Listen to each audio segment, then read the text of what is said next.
How can you use a system to make creating content simpler? How do you balance creating content for two different niches? And what's the best way to track, analyze, and repurpose your content? You're about to find out. Welcome to the Clients from Content podcast. My guest today is Nicaila Matthews Okome. Nicaila is host of The Side Hustle Pro, a top-rated entrepreneurship podcast with over 10 million downloads that spotlights bold Black women turning side hustles into thriving businesses. A former social media marketer for brands like NPR and Google, she now runs a podcast coaching business, helps podcasters monetize their platform and scale with clarity. Nicaila, I am so happy to have you on the show. We have been meaning to do this for I don't know how long, Okay. but both of us are bad at scheduling, I guess. But here we are. Here we We are. finally made it happen. So thank you for being Thank here. you.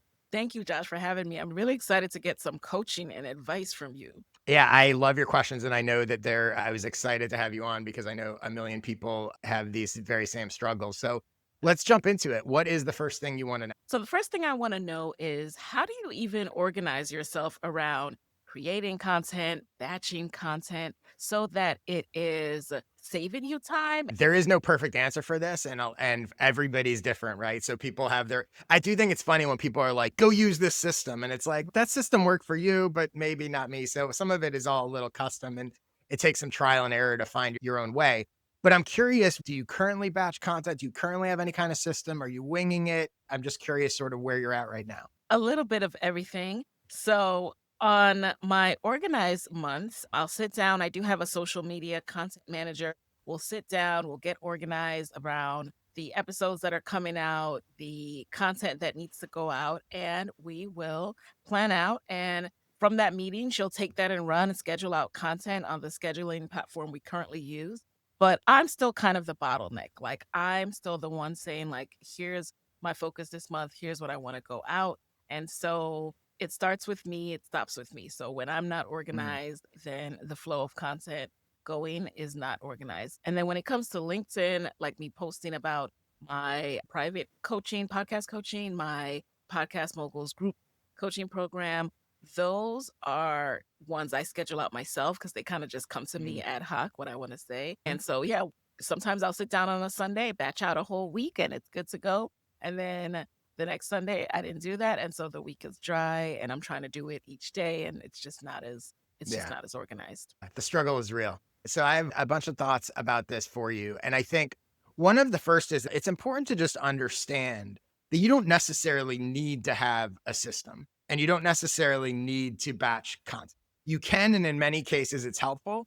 I also think there's times where people create this sort of complicated system and they don't realize how much time it takes them to manage the system. Yeah. And so they set out thinking it's going to save them time. But then ultimately, if you factor in all the time they spend with the system, is not actually saving them time. That's a sort of long winded way of saying, like, there is no one right answer here. One of the first things that I think is important is in a lot of cases, the first step of any system may be reduce the amount of new content you need to create. So you've been doing this a long time. You're creating, you have podcasts, you're doing all kinds of stuff all the time. And so one of the things that you're going to do, and you'll see when I get to some specific suggestions here, is try to figure out whether it's repurposing, reposting, all that kind of stuff. How can I be creating less new content? Because creating new content's almost always going to take more time than, reusing and recycling and repurposing content, right? So that's the sort of first place to look. And along those lines, one of the key things here is you want to be building a content library. And we're going to talk about this. And I know you have a later question. We're going to get into how you track and analyze and all that kind of repurpose stuff. But ultimately, everything you post anywhere is sort of an experiment and you're just looking for hits. You're mining for gold. And when it works, it goes into your quote unquote content library to be reused over and over and over again. The bigger your library gets, the less new content you have to create, the less time you need to spend creating it, the easier, the simpler the system for all of it becomes. One of the problems and mistakes that people make a lot, they have a hit, they're not reusing it that often, or they reuse it once and then forget about it, or they haven't figured out some sort of place to put it and easily access it. So they're like, oh, I'm going to do that again. But then they got to spend all this time trying to find stuff that worked and all of that, right? So that can make it easier and reduce the overwhelm. Another thing is there's reposting your content and that kind of stuff, but there's also repurposing other things you do. Everything is content. So every email that you send, your answer to a question, your advice that you gave someone, a question that you asked someone else, all of that is potential content. So we Yes, think I about what wanna happened do a on better job social. with that because I love how Right. you take your group coaching calls, and I was listening to your Mhm. podcast, and I'm like, "Wait a minute, that's me," like a question. Alright, Exactly, so, right? And yes, and the help me same do thing with that, my yeah. inbox. So one of the first like one of the quickest things you can do is you can once a week, once a month, whatever frequency you want, once a day, go Mhm. look at your sent emails and go, what did I say to people? Is Yeah, there anything in here that in some cases you literally can cut and paste it? In yes. other cases, you go, okay, like there's an core idea here. I just need to sort of rewrite it a little bit or whatever. But that's happening all day, every day in your sort of day to day business. And there's content in it. So getting in the mindset, there are going to be things that you say to me today or that I say to you that even without clipping, yes, you could take the clip and post it as content.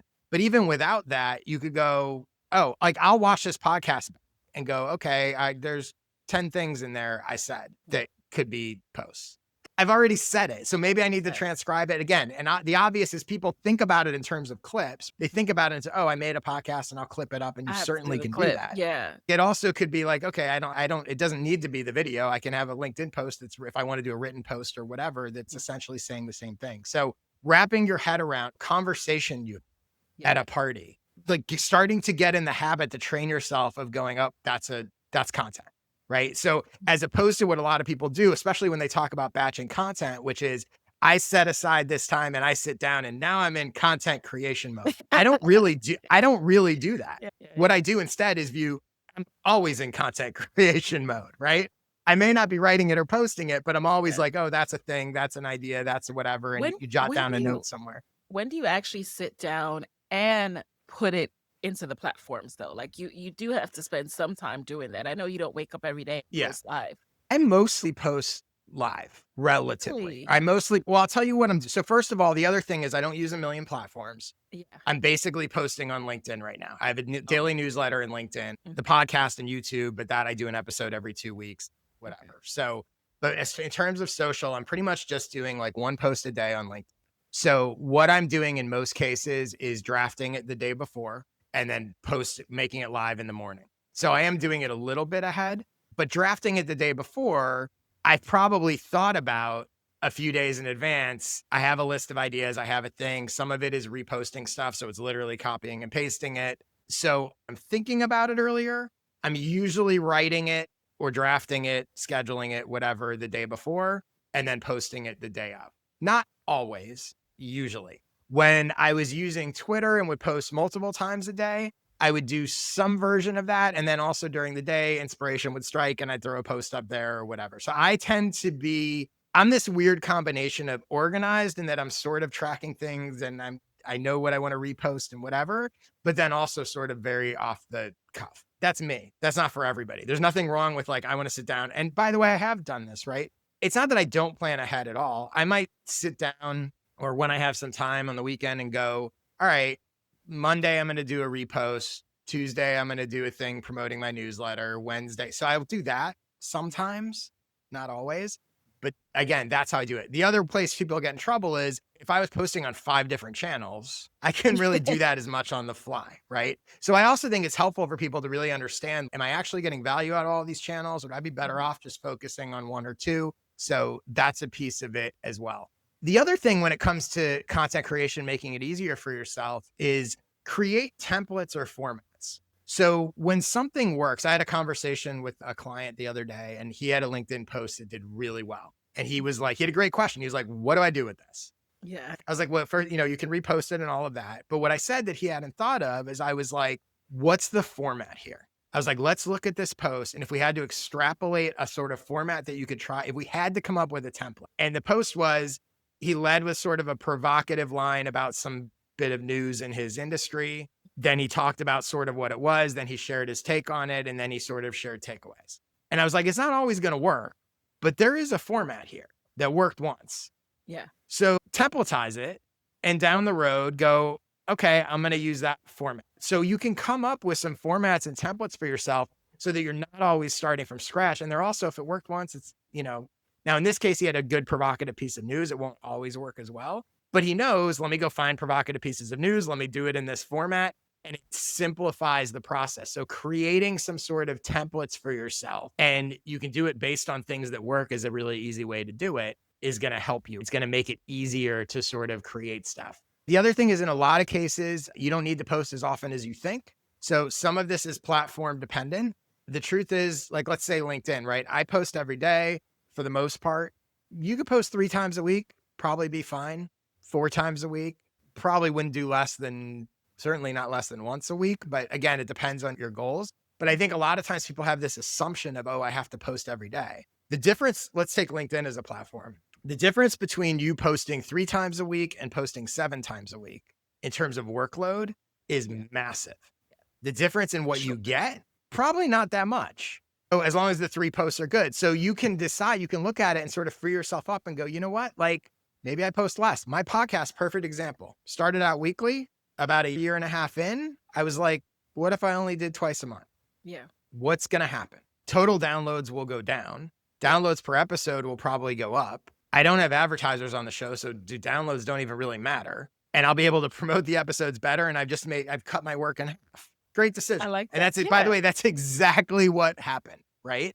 It's a good question to ask yourself. What would happen if I reduced the amount I was posting, both positive and negative?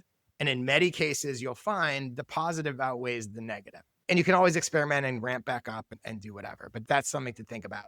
Another thing is, if you're the kind of person, which hopefully you are, that's commenting on other people's posts and engaging, all of that can be turned into your own posts. So you comment on someone else's posts, it gets likes, it gets engagement. You go, okay, I'm going to copy and paste that, maybe expand it a little. That's going to be a post. Again, content is everywhere. Yeah. Every one of those comments is you creating content. This is very helpful. I think I do probably have that expectation of myself to have all these systems. And I think when it comes down to with me is I don't trust that I won't get thrown some curveball with like my kids' school, like one of them getting sick or something. And then that will just completely throw my week off. So I don't trust that I'll always be able to do a daily thing. So that's why I try to like batch it out just to give me that space in case the morning just goes haywire. You know what I mean? Yeah. Which totally makes sense. Again, it's not that I've never done it. When I've done it, I usually find that it's oddly more sort of stressful or like, again, finding that time or, whatever. But again, by no means am I saying not to do it. The other thing to keep in mind is, let's say you set out to post 5 times a week. Knowing in your mind that you're okay with only 3 removes a little of that, oh God, what if something comes up? Because you can go, okay, I'm going to post every day, but if something comes, I'm going to make sure, I want to post at least 3 times a week. So again, you can still batch, but maybe you batch 3 instead of 5. And on the other days, if you have time, sure, you post, but you have at least 3. So you can kind of do a hybrid model as well. So, okay, so I want to get into some specific systems that you can try. Again, there's no sort of one size fits all. So I'm going to give you a few different ones that I've used at various times and, can work, and you kind of play with them. The first thing, though, that I should note is that complicated systems are worse than no system. So whatever you're going to do, whatever you're going to create for yourself, avoid the temptation. By the way, I've done this, and we'll talk about it when I get into tracking. I've done this where I create these like elaborate spreadsheets where I'm tracking like a million things and I'm like, why am I doing it? And then inevitably I don't do it because literally to add one post to the tracking sheet, I got to fill in 10 things. I'm like, this is just stupid. Resist the temptation to overcomplicate it. So, here are 4 different content creation systems that you can try. The first I call my 30-day content library. So this is very simple, and I'll put a link in the show notes to a bigger explanation of this one. The premise is this: you identify your target audience, you make a list of things that they want to do or need to do to accomplish their goals. Then for each of those things, you're going to do one post about how to do that thing, one post about why they should do that thing, and one post that's an example of how you or someone else has done that thing. You're going to wind up with 3 posts for each topic, each thing they want to do. Let's say you choose 10 things they want to do. That's 30 posts. Then you're going to post those 30 things. All the ones that work, you're going to repost. And then you can add additional topics or things and do the same format. So for every topic, you're going to get 3 posts out of it. Very simple way to come up with basically 30 posts. And if you posted daily, that's a month. But if you post less than, if you post 3 times a week, that's 10 weeks or, whatever. So you can sort of play with that. So that's the sort of 30-day content library. The second system you can try is maybe even simpler, and I call it 20 questions. 20 is a random number, but you can pick whatever you want. Very simple. You make a list, your target audience, you make a list of all the questions they ask you, that they've ever asked you, Yeah. all the questions you think they have about the thing that they want to do. Yep. Each individual answer is a piece of content. Very simple, but it ensures that you're providing value. It ensures that it's aligned with who you want to do. You just go, what do these people want to know? Okay. Not what do I want to tell them? What do they want to know? What are they asking me? Boom, What are content. they asking me? Very simple. And by the way, even if you're not sure, you can go look at places like Reddit. You can go look at communities online and see what are people asking. Go find your niche and they're actually posting questions and you go, I'll answer that. And that's a piece of content for me. That's a piece of content for me. And if you go on something like Reddit, you can see what's voted up as like the most popular, what's getting the most engagement, what's the most popular questions. Not only did it tip you off to a question, you know people are interested in that topic. Chances are it will. This is such a reminder. And this is why I tell everybody when I start talking about content, I'm like, you need to check out my content coach, Josh Spector. And I always send a LinkedIn post. So just to go back to the 30-day one again. Yes. Because I remember you said that and I always forget. So it's the topic and then it's, what are the it's three how to do the thing. So let's do a specific example, right? Okay. So one of your target audience, what's something that they want to do to accomplish? Okay, so one of my target audiences, they want to accomplish building a business on the side that they can grow to the level that they can quit their job. Okay, perfect. So they want to build a business on the side. Okay. So I would say, what is something they need to know to do that? Something they need to know to do that is how to start really small and basic. Okay. So how to start really small and basic. So the first of the 3 posts related to that is going to be how to start small. You framed it as a how-to, so that's easy, right? So here's a way, here's a thing you can do to get started today. Yep. The second thing is going to be why you should start small. If you want to build a business on the side, you should start small. Here's why. And you explain why, avoid the mistake of thinking you need to, buy a logo and do a whole thing. Like you need to do whatever it is, right? So the first one is here's how to do it, how to start today. The second one is here's why you should start small. And the third one is an example of someone who has started small. Could be you, could be someone else. So you're sharing a story of basically like this person who built this huge business. Do you know that they built this huge bakery? Do you know that the first thing they did was sell a cupcake to their kid's teacher? Okay. So it can be case study. Of my podcast. Like I have literally hundreds of stories. Yeah. So that's all you do. How to do the thing, why to do the thing, example of you or someone who has done the thing. And you can apply that to anything. So for example, let's say they need their business to become incorporated. Yeah. How to incorporate your business, why you need to incorporate your business, an example of what happened when someone incorporated their business or didn't incorporate their business and regretted it. Yeah. Can be done with just about anything. Yep. Okay. So the third system you can try is maybe my favorite. So I call it the content strategy clarifier. And I have an entire skill session in my membership, which by the way, people can get at joshspector.com/program. So I have an entire hour-long training on how to do this. What I'm going to tell you is like the incredibly Cliff Notes version of it. I have an hour-long training. I do coaching calls with people where we spend 90 minutes going through this. So there's a lot more than what I'm about to tell you. But this is the basic premise. You think about your ideal audience or a specific person, and you think about 3 things broadly that they want. So I'll try to do it a very quick version here on the fly. If your audience is people that want to build a business on the side, the 3 broad things that they might want is they want money, they want freedom, they want to own something. They want to own an asset. I'm making this up. Okay. Those are the 3 broad things. Yep. Then for each of those broad things, you define what that means in 3, what I call specific wants. Okay. So they want money. What that might mean is they want recurring revenue. When they say money, they mean recurring revenue. They mean income coming from outside of their salaried job, additional income. Yeah. They want, I'm making this up, but they want to get paid for doing something. Let's say it's that. So you do that for each of the 3 broad things. You do 3 specific things, sort of explaining what that is. Then you wind up with 9 specific sentences. They want these 9 specific things. Every single piece of content you create is about one of those 9 things. That's your filter and your engine for everything. And within each of those 9 things are an infinite amount of content that you can create. So if one of them was they want additional revenue on the side, you can create a million posts about getting additional revenue on the side. So the reason I call it the content strategy clarifier is because literally it clarifies your entire content strategy down to 9 sentences. And all you're doing is talking about that. By the way, you're also talking all your products and services and everything is about those 9 things too. It goes very far. But that the basics of it is that, right? So 3 things they want. For each of those 3 things, 3 specific things of what that means, which leads you with 9 sentences, and then all your content is about Oh, that. wow. I work that Yeah, out. it's honestly, it might be my favorite of the skill sessions in my membership. It's like, because you go through it and I go step by step how to figure out those things. And then at the end, I used to call it the magic trick because people would be like, oh my God.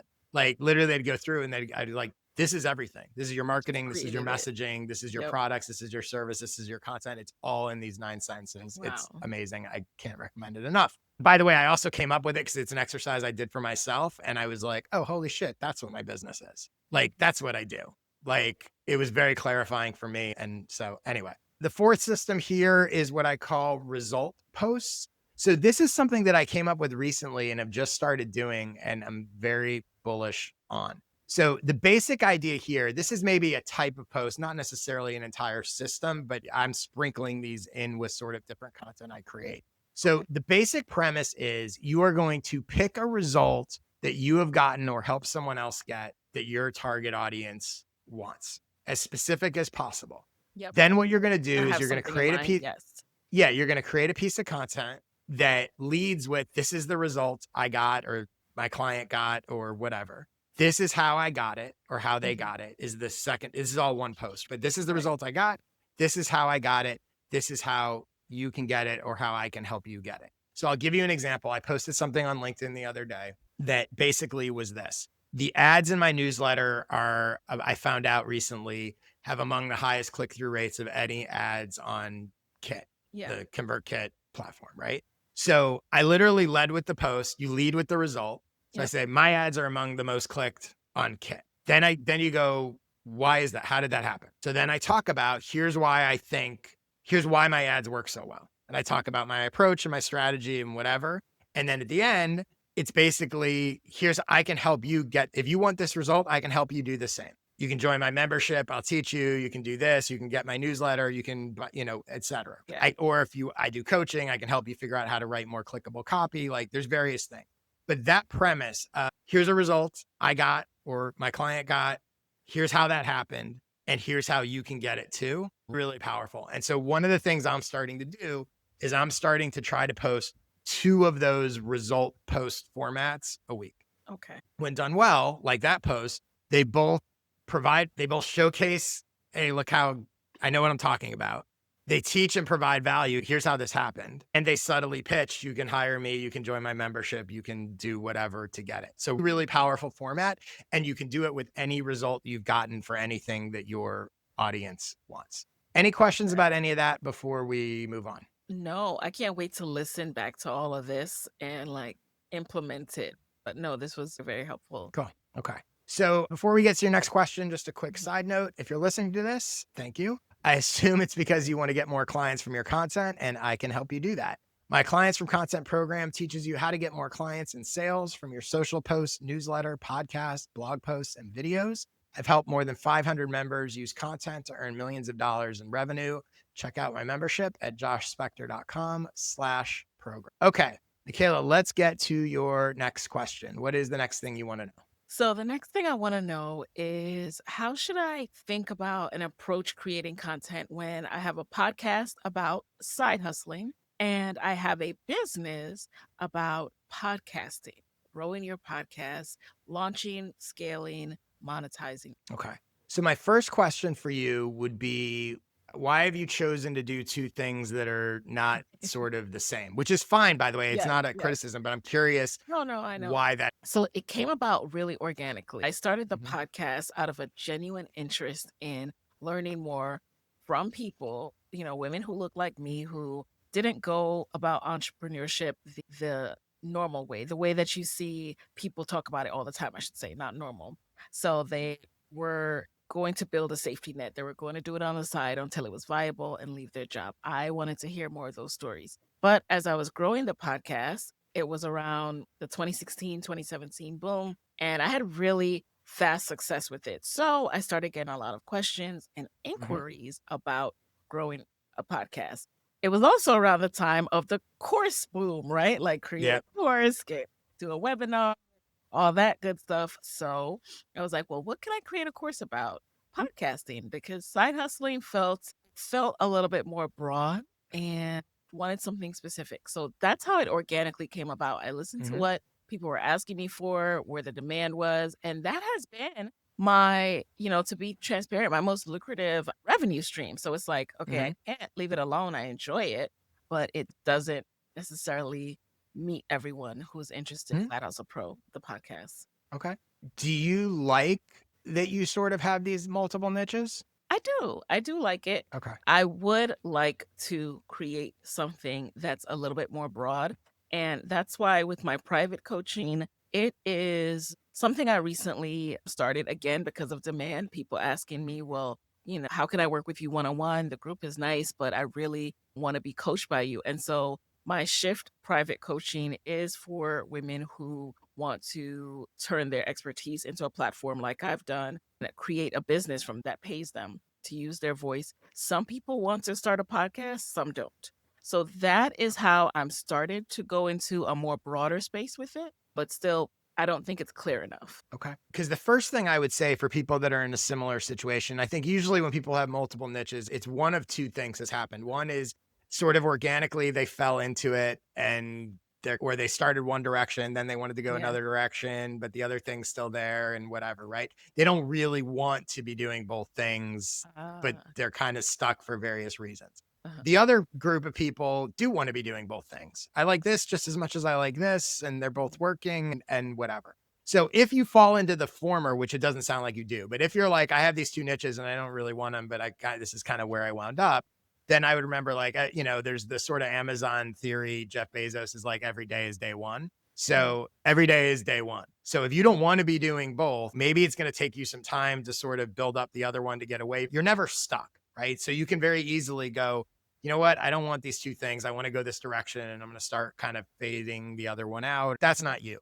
It sounds like you enjoy doing both of them, and that's totally fine. So, in that scenario, here's what I would say. The first thing is instead of looking at and thinking about the differences between the two, look for the similarities because in all cases, there will be a lot of overlap. Yeah, there's going to be some things that are totally different, but there are things and messages and stuff that is the same. And probably when you look for it and literally sit down and make a list of like, here's what these things have in common, right? Here's what the people I serve have in common. Here's what it's very easy for us to see the differences. But if you look for the similarities, you'll see that there's probably more overlap than you realize. The other thing to keep in mind is just because you have multiple things or multiple niches doesn't mean your content needs to promote multiple things. So you want to think through I don't just because I'm doing these two things doesn't mean that they're equal, doesn't mean that they need equal attention, and doesn't mean that they each need to be represented on if you use multiple platforms. You could decide, you know what, on LinkedIn, I'm just about this niche. And on Instagram, I'm just about this niche. Ooh. So you can divide by platform. I'm going to talk about more about that in a second. But the assumption that I need to promote both things everywhere I am isn't necessarily true. What's true is you need to promote both things, but you don't need to promote both things in the same places in the same way. You can, but you don't need to.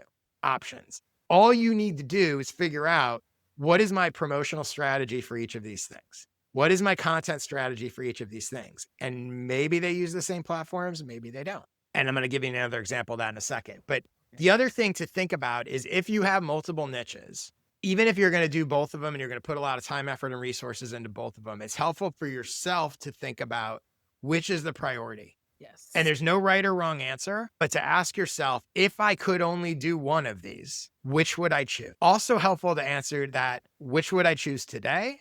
And if I could only be doing one of these in a year, 2 years, 5 years, 10 years, which do I want? Because a lot of times today you might go, well, I would choose this one, but the other one's making all the money or making more of the money. So that's got to be my priority today. But 5 years from now, I'd love it if that was flipped. So That is think so about it.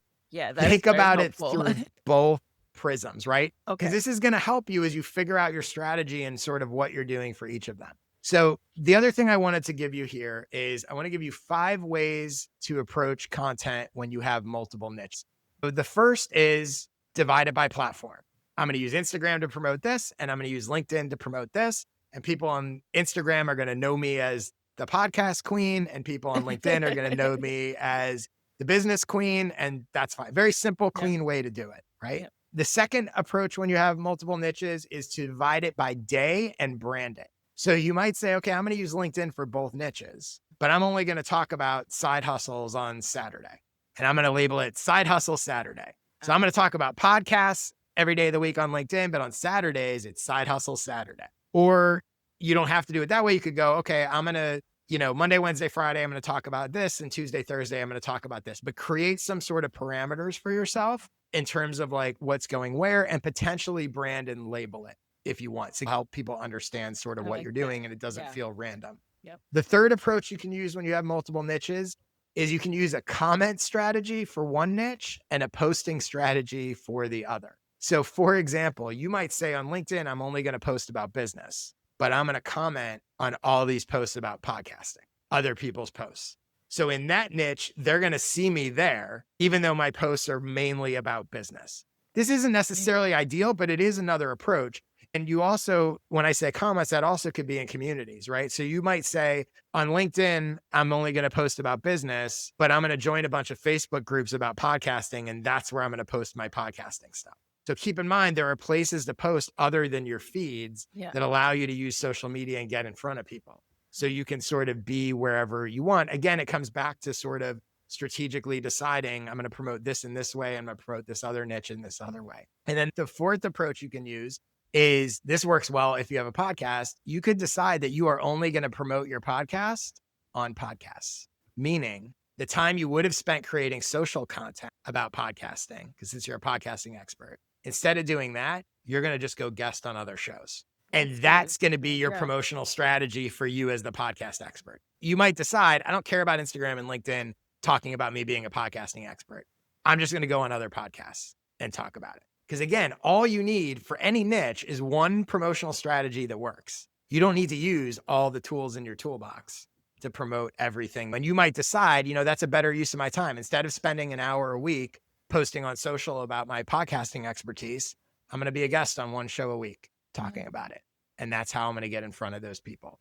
And then the fifth way to approach content when you have multiple niches is something I call the 1-1-1 approach. And this is, you decide that, let's say you're using LinkedIn, you go, here's what my strategy is going to be. I'm going to do one post about niche A on Monday. On Tuesday, I'm going to do one post about niche B. And on Wednesday, I'm going to do one post that is universal and applies to both.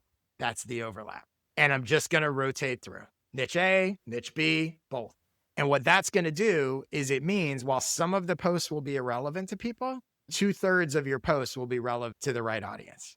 Because niche A, that post is going to work for them. And then the one that hits both, the overlap one, is going to hit both of them. So that's another way to sort of balance. If you are going to use platforms, it's a very simple approach. Again, we're finding the similarities will help you. And so I think like it goes back to what you were saying about finding those similarities. And when you say that, it does remind me of like ultimately what I want to give people, especially other women, is freedom. And I think a lot of people feel stuck and trapped in a box because of whatever career path they picked when they were in college or high school. And I just want people to know that you can change, you can pivot at any time. So podcasting is a vehicle, and an expert at that can help you with that. But then overall, we can talk about what business is right for you as well. So that is almost kind of what's organically begun to happen. And LinkedIn has become the business platform. So it's funny that you should mention that. And then podcast coaching and my podcast group coaching program. I run a lot of ads. I stopped for a while, but I've started again. And those mainly run on Facebook and Instagram. So that's organically what's happened in my business anyway. So that was kind of confirmation. Oh, great. Just let people know, I have 2 links to episodes in the show notes, previous episodes that if you like this are going to be really helpful. One is called How to Create Content That Attracts B2B Buyers from August 2024. The other is How to Create Powerful Content Without Spending a Lot of Time on It. And that's from May 2024. Check the show notes. Go look at those. Let's get to your last question, and I am going to speed answer it Okay. because I My know we have a hard out. So go Yes. ahead. All right. So once I publish the content, how should I track and Mhm. analyze its performance and repurpose it? Okay. So here we go. I'm going to go really fast and then you can ask me follow-up questions on it. The first thing is don't overrate social media metrics. Remember that what matters most to you is what matters most. Your goal is not to get likes. Your goal is not to get follows. Your goal is to get clients or buyers or whatever your ultimate goal is. So when you're analyzing posts, be like, did this get me leads? Did it not? Don't be fooled by hollow vanity metrics. The second is you want to set a clear goal for your content in general. So unrelated to content, right? The goal is not just to get likes and followers. The goal is to get whatever the actual goal is, buyers that, Mhm. you need to know what you're trying to do with your content in order to analyze whether or not it's working. That along those lines, you can and should have different goals for different individual posts and pieces of content. So you might say the goal of this one is potential leads. The goal of this one is to reach new people. So it's good to, on an individual post level, look at it and go, what am I really trying to do with this post? What do I want to have happen? And different posts can have different goals, and that's fine. I'm posting this one because I wanted to get a lot of reach. I'm posting this one because I want people to DM me. Different Yep. goals, different things. The next thing is the only thing that matters. So when it comes to tracking, the only thing that matters is the winners, which means you only need to track the winner. You don't need to track everything you post on social media. All you need is that worked really well and I want to post it again. I'm going to Okay. track that. So you can save yourself a lot of time because let's say only 1 out of 10 is a home run. Yeah. Well, you only need to track 1 out of 10 posts. The rest, who cares? Don't waste your time tracking stuff that doesn't really matter. And that goes right in line with what I said before. The simpler your tracking system, the better. The number one reason people don't track things is because they made their system too complicated, myself included. I set up a spreadsheet to track my posts and I had like 8 different category, 8 different things for each item. Yeah. And I was like, why am I doing this? And then I cut it all the way down to, I just put a link to the post, the date it was published, and the number of likes it got.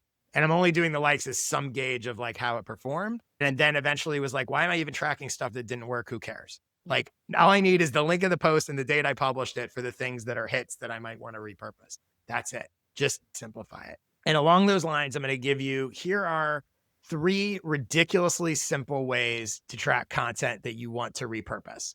So number 1, set up a Google Doc or spreadsheet, paste a link to the post that worked in it, along with the date it was most recently published. That's it. That's all you need. You have a hit. I'm cutting the link. I'm pasting it. I publish it on this date. I'm going to look at it in 3 months from now, repost it or down. I have a document that just shows me stuff that worked that I can dip in and repost whenever I want to. The second ridiculously simple way to track content you want to repurpose is to copy and paste a link from a post that worked and put it in your calendar, schedule it for 3 to 6 months from the date it's published. You don't even need a spreadsheet now. Yeah. Just 6 Yeah. months from now or 3 It's months gonna from pop now, up. you're like, oh, repost that thing from whatever.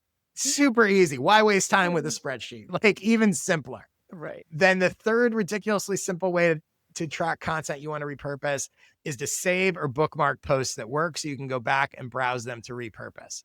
If copying and pasting is too much of a pain in the ass for you, literally, like let's say it's LinkedIn, hit save, and you'll be able to go to your saved stuff and just see all these posts that work, or bookmark it, or whatever you want to do. So you literally, with one click, could be tracking the things that you want to I love this. repurpose. Yes. So Okay. that is really quickly, that's my system or my options for you. The easiest possible way to track things and repost them and get way more value out of everything you create that works. Any questions about any of that? No questions at all. This is why I appreciate your lens, your expertise, because it is so simple. You just get to the point. How can you make your life simple but effective? So thank Yeah. you. Well, thank you. I love hearing that. And I always try to do that. And it's one of my favorite. I'll botch the quote, but supposedly it was Mark Twain. Some people say someone else said it. But there's a quote from him where he said, apologies for the long letter. I was going to write you a short one, but I didn't have the time. It is simple. Simple is not so simple. But when you see it, you're like, oh, wait, I get it. So, Nicaila, I know a lot of people want to learn more about business and podcasting and all that. Tell people where they can find you and connect with you. Yes, you can find me at sidehustlepro.co, over on LinkedIn, Nicaila Matthews Okome, and at sidehustlepro on Instagram. So I look forward to connecting with you if you want to launch, grow, scale your podcast or business. Great. Thanks again for coming on. Thanks for your questions. I know a lot of people have similar questions. So I expect this to be a popular episode. Yes. Thanks everyone for listening and watching, and get my newsletter fortheinterested.com/subscribe. Join my membership to get that content strategy clarifier session, as well as 20 others that are amazing, if I do say so myself. joshspector.com/program. Thanks again for listening and watching, and I will see you next time. See you next time.